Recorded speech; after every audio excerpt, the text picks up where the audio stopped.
যে কয়জন নওজোয়ান ভাই বসছো এখানে, স্কুল পড়ুয়া, কলেজ পড়ুয়া, ইউনিভার্সিটি পড়ুয়া, আমি অনুরোধ করি সবার কাছে, আল্লাহর কোরআন পড়ে, রাসূলুল্লাহ সাল্লাল্লাহু আলাইহি সাল্লামের এক এক হাদিস পড়েন, কোনো না কোনো ভাবে। সব পড়া ছেড়ে দিতে বলি না আমি, স্কুল পড়া বন্ধ করে দেন, কলেজ পড়া বন্ধ করে দেন, আমি এটা বলি না, কসম আল্লাহর আমি এটা বলছি না। পড়ে কোনো সমস্যা নাই, পড়ো ভাইয়া, কোনো অসুবিধা নাই, তুমি আরো পড়ো, আরো পড়ো, আরো পড়ো, পড়াই তো দরকার। এই পৃথিবীতে সবচেয়ে বেশি পড়ালেখার গুরুত্ব দিয়েছে যেই ধর্ম, সেটা ইসলাম। ইসলাম যেদিন পৃথিবীতে আমাদের নবী সাল্লাল্লাহু আলাইহি ওয়াসাল্লামের মাধ্যমে আল্লাহ তাআলা যেদিন পৃথিবীতে এই ইসলামকে, এই দ্বীনকে পরিচিত করছেন, সেদিনের প্রথম শব্দই ছিল ইকরা। এই কথার দ্বারাই ইসলাম পৃথিবীতে কি হয়েছে, আলোর মুখ দেখলো। এই কথার দ্বারাই কোরআন নাজিল শুরু হইল। এই কথার দ্বারাই পৃথিবীবাসী জানলো যে তিনি আল্লাহর রাসূল। তাইলে ইকরা, পড়ো, পড়ুন। তাহলে প্রথম দিনে ইসলামের সবক পড়া। পড়তে তো নিষেধ না, পড়তে তো মানা না, কিন্তু আল্লাহকে ছেড়ে দেওয়া কেন? কোরআনকে ছেড়ে দেওয়া কেন? নামাজকে ছেড়ে দেওয়া কেন? আখিরাতকে ভুলে যাওয়া কেন? তাইলে এটা কি শিক্ষা হলো, কি শিখানো হইল? এই জন্য আমি আপনাদের কাছে এতগুলো কথা বলার দ্বারা আমার উদ্দেশ্য এই কথা বুঝানো, প্রত্যেকে, বাবারা, চাচারা, বয়স্করা, যে মুসলমান সে মূর্খ হইতে পারে না। কোরআন শরীফ পড়তে জানে না, কোরআন শরীফ দেখে দেখেও পড়তে পারে না, এটা কোন জাতের মুসলমান না, এটা প্লাস্টিক, বাদ খাই না মুসলমান, ফালতু লোক, এটা আকামলা মানুষ। এটা কোন জীবনের কোন নিজের ধর্মের কোন গুরুত্বই বোঝে নাই এ বেটা। রাসূলুল্লাহ সাল্লাল্লাহু আলাইহি সাল্লামের মহব্বত, আল্লাহর কোরআন যে দেখে দেখেও পড়তে পারে না, আমি বললাম তার কলিজার ভিতরে আল্লাহর রসুলের ভালোবাসা বলতে কিচ্ছু নাই, কিচ্ছু নাই, কিচ্ছু নাই, কিচ্ছু নাই মিয়া। আমি বললাম, আপনি চ্যালেঞ্জ করেন, আমার নাম আনিসুর রহমান, আমি বললাম।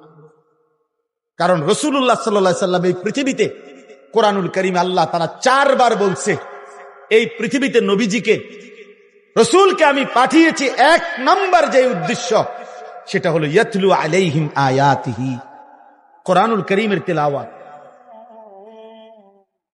নবীর সাথে উম্মতের প্রথম সম্পর্ক কোরআনের তিলাওয়াত, প্রথম সম্পর্ক। কোরআনুল কারীমের তিলাওয়াত জানেন না, রাসূলুল্লাহ সাল্লাল্লাহু আলাইহি সাল্লামের সাথে কোনো সম্পর্কই আপনার হলো না, আপনি তো প্রথম নাম্বারে ফেল।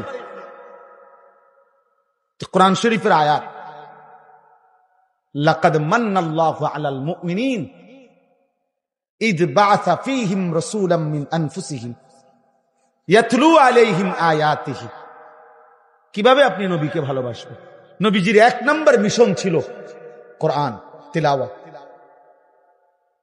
আমার শায়েখ আল্লামা মুফতি মুশতাকুন নবী সাহেব হুজুর এটা বুঝায় বলছে যে মানুষের মধ্যে সম্বোধন 3 ধরনের, আমি, তুমি, সে।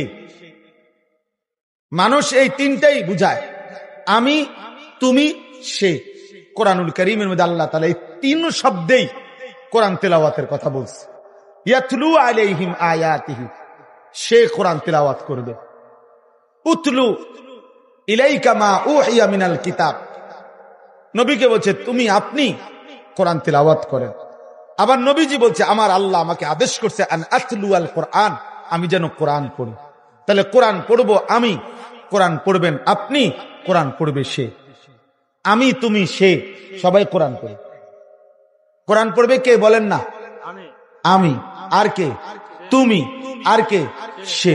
তাইলে কোরআন আমিও পড়বো, আমার বাপও পড়বে, আমার মাও পড়বে, আমার স্ত্রীও পড়বে, আমার ছেলেটাও পড়বে, আমার মেয়েটাও পড়বে, আমার নাতিও পড়বে, আমার নাতনিও পড়বে। আমি, তুমি, সে, সবার জন্য কোরআন। আমিও মুসলমান, সেও তো মুসলমান, তুমিও তো মুসলমান। কোরআন পড়বে না কেন? আচ্ছা, এই বিষয়টার উপরে এতটা গুরুত্ব এখন কেন দিলাম হঠাৎ এই এখনকার বয়ান? আপনাদের কাছে রাগ হয়ে না, আমার একটা কারণ আছে। এই মসজিদে যারা নামাজ পড়েন, দয়া করে আপনারা একটু হাত উঠান তো। মানে এই মসজিদের মুসল্লি যারা, হাতটা উঠান। আচ্ছা, মাশাআল্লাহ, হাত না মানে আপনারা একটা ইনসাফের কথা, রাগ হয়ে না, আমি শুধু বুঝার জন্য, আপনাদের চোখ খোলার জন্য বলতেছি। এই মসজিদ আপনাদের এতগুলো এসি লাগানো, মসজিদে থাই গ্লাস লাগানো, টাইলস লাগানো, সবটা মসজিদ ঝকঝকে এত সুন্দর। আপনাদের মসজিদে তাকের মধ্যে যে কোরআন শরীফগুলো রাখা আছে, এই কোরআন শরীফগুলো এই পরিমাণ অবহেলিত কেন? এখন জবাব দেন, বলেন, নাহলে আমি এখন আইনা দেখাই। এই কোরআন শরীফগুলো কতশো বছরের পুরাতন। এই কোরআন শরীফগুলোর একটা কোরআন শরীফের ভিতরে একটা গিলাফ নাই। এই কোরআন শরীফগুলো কোনোদিন কেউ মনে ধরে ছুঁয়ো দেখে নাই। আল্লাহর কোরআন, পুরা মসজিদের সবকিছু এত সুন্দর। রবের কোরআনের প্রতি কারো কি দিলে আসলো না যে এই কোরআন শরীফগুলোর মধ্যে একটা গিলাফ লাগাই? কারো কি কলিজায় আসলো না যে কোরআন শরীফগুলো একটু সুন্দর করে ভাঁজ করে রাখি? কারো কি দিলে আসলো না যে কোরআন শরীফের সামনে দিয়ে একটা গ্লাস লাগাই? কেন এখানে গ্লাস, এখানে নাই কেন? বলেন চাচা, এখন বলেন। কারণ একটাই, কলিজার ভিতরে আল্লাহর কোরআনের প্রয়োজনীয়তা নাই। এটা শুধু বলে হুজুর আমনে না, আমি আগেই বলে দিছি, রাগ হইয়েন না। এটা আমার একটু, যেখানেই আমি দেখি আমি বলি, চোখে আঙ্গুল দিয়ে বললাম, এরকম হাজারো মসজিদ, লাখো মসজিদ যেখানে সবকিছু অত্যাধুনিক, আল্লাহর কোরআন অবহেলিত। এবং এমন বহু জায়গা আমি দেখছি যেখান দিয়া কোরআন শরীফ রাখছে, ব্যাটারির বাক্স হেন দিয়া তুইছে, মোমবাতি কোরআন শরীফের লগে তুইছে, আগরবাতির বাক্স হেন দিয়া তুইছে, মেজবাতি এনে রাখছে। মানে যত এই মসজিদের অপ্রয়োজনীয় জিনিসগুলো এখান দিয়ে তুইছে। বুঝেন নাই কথা? নাহলে কোরআন শরীফের লগে আগরবাতি রাখলেন কেন? কোরআন শরীফের লগে মেজবাতি রাখলেন কেন? কোরআন শরীফের লগে ব্যাটারি ছিলেন কেন? আপনারা থুইছেন, আমি এটা কই না, মানে বুঝাইলাম। আইপিএস এর বাক্স এখানে তুলেন কা? এখন এদিক দিয়ে কোরআন শরীফ, আইপিএস এর বাক্স, আর জায়গা নাই মসজিদে। মূল কারণ হলো এটা তো কেউ ধরে না, এটা তো কারো দরকার লাগে না। আল্লাহ আমাদেরকে বুঝ দান করেন। আমার বাপ, রাগ হইয়েন না, দাওয়াত দিয়ে নেই বেজ্জুতি দিলে করলেন না, বেজ্জুতি না, বিবেক জাগাইতে চেষ্টা করলাম। আপনারা নিজ জিম্মাদারিতে এখানে যে আছেন এই মহল্লার, আমনে একজন ভাই এখন হিম্মত করেন, বলেন যে এখানে এই মসজিদের যতগুলো কোরআন শরীফ আছে, 50টা হোক আর 100টা হোক, আপনি গিলাফ লাগাই দিবেন, যত টাকা লাগে বলে। ইনশাআল্লাহ। আপনার নাম কি? আমাদের জাকির হোসেন ভুঁইয়া ভাইয়া। ইনশাআল্লাহ এগুলো আপনি লাগাই দিবেন, এগুলো সব ঠিক আছে ইনশাআল্লাহ। হ্যাঁ, আল্লাহ কবুল করেন। হ্যাঁ, কোরআনুল করিমকে আজমত করেন। রাসূলুল্লাহ সাল্লাল্লাহু আলাইহি ওয়াসাল্লাম বলছেন, দোয়া করতেন, আল্লাহুম্মা জাআলিল কুরআন রাবিআ কলবি, আয় মাওলা কোরআনুল করিমকে আপনি আমার হৃদয়ের বসন্ত বানিয়ে দেন, ওয়া নূরা সাদরি, আমার বুকের আলো বানিয়ে দেন, ওয়া জালাআ হুজনি, আমার সমস্ত দুঃখ বেদনা পেরেশানি দূরকারী আল্লাহর কোরআনকে বানিয়ে দেন, ওয়া যাহাবা হাম্মি, যাবতীয় অস্থিরতার দূরকারী কোরআনকে বানিয়ে দেন। কোরআনুল করিমের প্রতি মহব্বত জরুরি, কোরআনুল করিমের প্রতি আজমত বহুতই জরুরি, বহুতই জরুরি। এজন্য আজকে আপনাদের কাছে এক বয়ানে, এক ওয়াজে বসে পুরা ইসলাম বলা সম্ভব না। নবী সাল্লাল্লাহু আলাইহি ওয়াসাল্লামের 23 বছরের সব বলে দেওয়া একদিনে সম্ভব? কথা বলেন না। তাহলে আমি একটা বিষয় গুরুত্ব দিলাম, সেটা হলো এইখানে আজকে ঈদ পরবর্তী আলহামদুলিল্লাহ যে ভাইরা আছেন, অনেক নওজোয়ান ভাই, কিশোর ভাই, আমি তোমাদের কাছেও ভাইয়া বলি, অনুরোধ করি, আল্লাহর কোরআনকে পড়ো। কোনো না কোনো একটু সময় বাহির করলে এ পড়ার ফাঁকে ফাঁকে স্কুলে, কলেজে, ইউনিভার্সিটিতে সবকিছুতে একটু ফাঁক করে সপ্তাহে একদিন হোক, 3 দিনে একদিন হোক, আধা ঘন্টা হোক, 10 মিনিট হোক, 50 মিনিট হোক, যেমনে সুযোগ হয়, বয়স্ক যারা আছেন আপনারাও মসজিদের ইমাম সাহেবের কাছে আল্লাহর কোরআন শিখেন, কোন মাদ্রাসার উস্তাদের কাছে আল্লাহর কোরআন শিখেন, আলেমের সাথে সম্পর্ক করেন। আমাদের দেশে অনেক মুসলমান আমরা মসজিদের ইমামের সাথে আমাদের আন্তরিকতা কম, সালাম ফিরাইয়াই বের হয়ে গেছে, সালাম ফিরাইয়াই না ইমাম সাহেবের কাছে বসে। আমার খুলনার হযরত, বাংলাদেশের একজন শ্রেষ্ঠ বুজুর্গ, পাকিস্তান করাচির বিশ্ববিখ্যাত বুজুর্গ, কুতুবে আলম আরিফ বিল্লাহ হযরত মাওলানা শাহ হাকিম মোহাম্মদ আখতার রহমতুল্লাহ আলাইহির খলিফা হযরত মাওলানা মুফতি নুরুল আমিন সাহেব, অনেক বড় একজন আল্লাহওয়ালা হযরত মাওলানা মুফতি নুরুল আমিন, উনারে আমরা খুলনার হযরত বলি। তো উনি একদিন বয়ানে বলছিলেন, যশোর এক মাহফিলে আমি হুজুরের সাথে ছিলাম।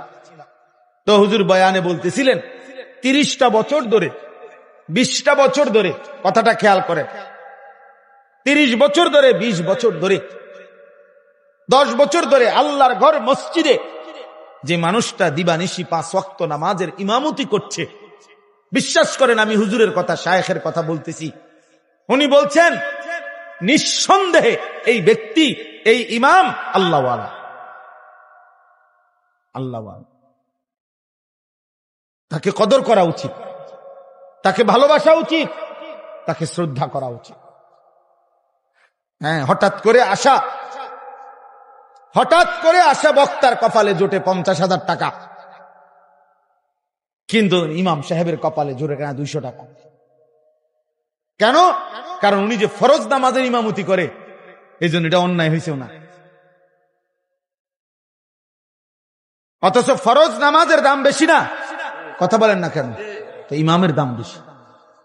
আল ইমামু যামিন, আল্লাহ নবী সাল্লাল্লাহু আলাইহি ওয়াসাল্লাম বলছেন, ইমাম পুরা মহল্লাবাসীর জিম্মাদার, তাদের ঈমান, আমল, আখলাক, আখিরাত সর্ববিষয়ের পাহারাদার।